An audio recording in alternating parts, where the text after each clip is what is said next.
Welcome to my American History Notes, where I discuss things with you I've learned about American history, and share my conclusions, which you might not agree with, you might even be offended by. But the point is that you have your own conclusions drawn from your own study of American history. So we're talking about social movements of the 19th and late 20th centuries, and we're going to talk today a little bit about euthanasia. Now, um, euthanasia. First, the most concise and thorough explanation of euthanasia I found on the internet was euthanasia, Greek for good death, refers to termination of the life of a person suffering from a painful and incurable medical condition. Also known as mercy killing, euthanasia is distinguished from suicide by the necessary participation of a third party, typically either a physician or family member. Now, 21st century disputes over euthanasia are often seen as a byproduct of advances in biomedical technology capable of prolonging a person's life indefinitely. Indeed, the moral and legal aspects of euthanasia are extremely complicated as experts distinguish between active and passive euthanasia, as well as voluntary and involuntary euthanasia. Additional issues include the definition of a quote terminal illness and whether pain, an intractable disease, or both are required to make the practice morally acceptable. Such complexity has led to a variety of legal positions worldwide. At the end of the 20th century, the United States had officially forbade euthanasia, while some European countries such as Switzerland, Germany, Poland, Norway were more lenient, allowing for a variety of mitigating circumstances and reduced criminal penalties. In 1993, the Netherlands passed a law prescribing guidelines for medically assisted suicide. Uruguay had exempted mercy killing from criminal prosecution since 1933. To help untangle these issues and better understand euthanasia in the 20th century, I'm going to consider the history of euthanasia, the right to die movement, quote unquote, and physician assisted suicide within an American social and legal context. Now, mercy killing, practiced since antiquity, has been debated throughout history.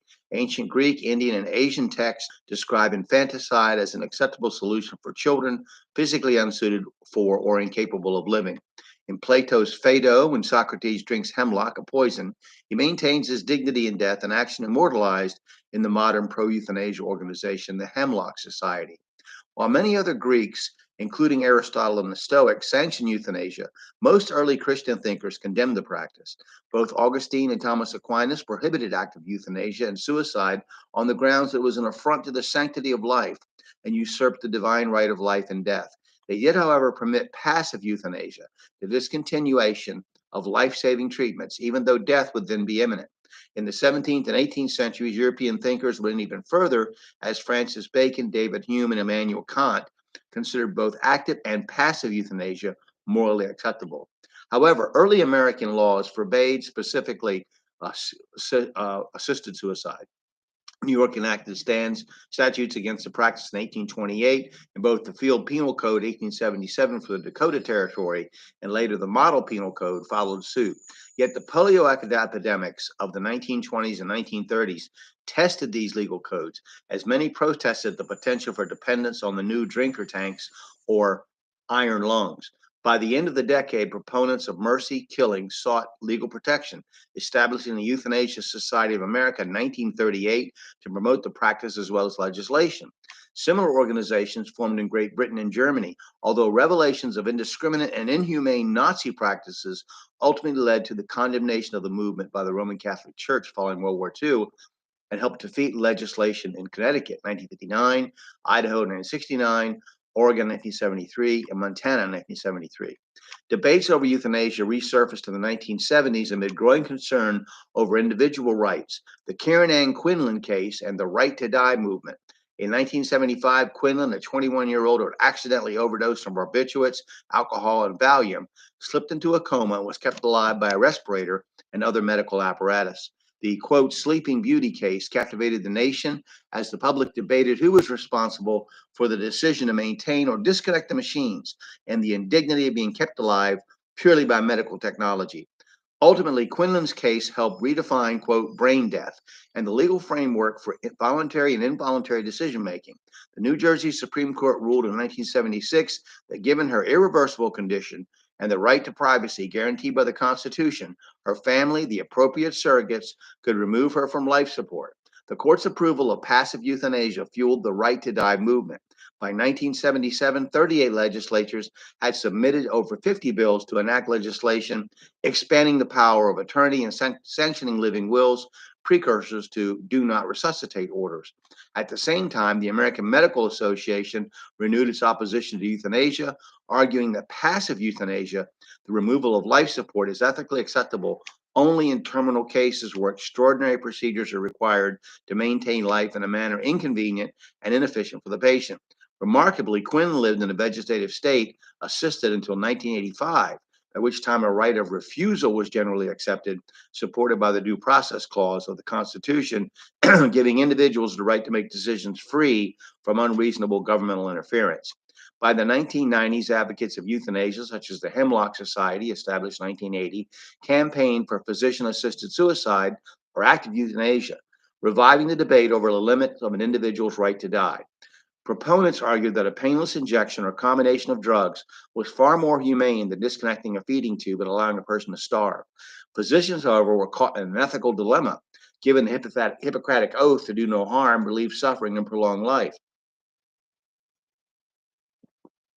For patients with intractable disease and consistent pain, the goals of relieving suffering and prolonging life are inherently contradictory. Excuse me. If the physician acts to end the suffering of thorough or through assisted suicide, he or she violates the creed to do no harm and prolong life.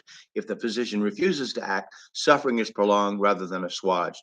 Physicians, like the public, were divided over morality of assisted suicide. The state of Washington failed to pass a right to die vote initiative in 1991, as did California the following year. However, in 1994, Oregon passed Measure 16, a Death with Dignity Act, drafted by attorney Cheryl K. Smith, former legal counsel for the Hemlock Society. The act allowed physicians to prescribe and dispense, but not administer, the necessary lethal drugs. Remarkably, the bold new legislation was soon overshadowed by the figure of Dr. Jack Kevorkian, who quickly became a political lightning rod for the right to die movement. A retired pathologist, Dr. Kevorkian, or Dr. Death to his detractors, made headlines in the 1990s by assisting over 130 people to commit suicide. The author of Prescription Medicide, Dr. Kevorkian, made his reputation challenging a 1993 Michigan law prohibiting physician-assisted suicide. Backed by the American Civil Liberties Union, Kevorkian argued that the law, which had been expressly written to outlaw his practice of active euthanasia, denied individuals the right to choose how and when they died. However, Kevorkian's legal stance suffered when it was revealed that many of his patients' diseases were not terminal and were unverified. Unrepentant, the 70-year-old physician continued his practice until a Michigan court sentenced him in 1999 to 10 to 25 years in prison for the second-degree murder of Thomas Uke, a patient with Lou Gehrig's disease. Ultimately, Kevorkian's arrogance proved to be his downfall. The airing of Uke's suicide on the television program 60 Minutes infuriated the court, as did his participation in another assisted suicide while released on bail. Proponents of active euthanasia received another series of setbacks in the late 1990s as the court, supported by a broad coalition inflamed by rumors of pressure and a lack of consent in assisted suicides in Oregon, moved to derail the movement. Although the details of Oregon's euthanasia practice remain private, fears that assisted suicide was used to reduce healthcare costs and the patients were pressured to accept lethal drugs rather than treatment solidified an anti-euthanasia coalition of hospice organizations, medical associations, religious organizations, and pro-life groups. In 1997, the United States Supreme Court unanimously refused to issue an assisted suicide Roe v. Wade decision in the case of Washington versus Glucksberg. Chief Justice William Rehnquist stated that assisted suicide posed substantial harm for individuals already at risk because of their age, poverty, or lack of access to quality medical care. Months later, the Florida Supreme Court refused to consider assisted suicide a right under the privacy statute of the Florida Constitution, and a bill legalizing the practice founded in the Maine legislature the following year. Now, in the early 2000s, the first decade, the debate over physician-assisted suicide remained contested at the state level. The Supreme Court's decision in Washington versus Glucksberg remanded the decision on active euthanasia to the state courts because the justices argued that each state had the right to protect its residents, and thus a federal decision was inappropriate. Indeed, the court's position in Washington is similar to one taken in an earlier ruling on passive euthanasia. In Cruzan versus Director, Missouri Department of Health, 1990, The Supreme Court held that a state could forbid termination of treatment in the absence of clear and convincing evidence of the patient's own wishes. While this gave individual states the freedom to determine appropriate standards for involuntary passive euthanasia, a majority of states adhered to the precedent set by the Quinlan case in making their determination.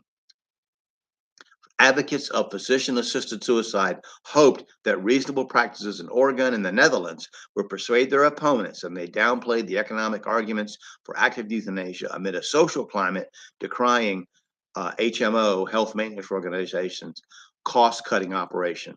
Now, I hope that this will encourage you to do some study on the current laws having to do with euthanasia. We'll get to that at a later time, but this was basically up to the first half of the first decade of the 21st century. So I hope this interests you. If you have maybe somebody who's got a terminal illness or a chronic illness and you've thought about it, that you'll look into laws and the philosophy and legal issues behind it. So I thank you for listening, and I hope that you'll study American history and come to your own conclusions.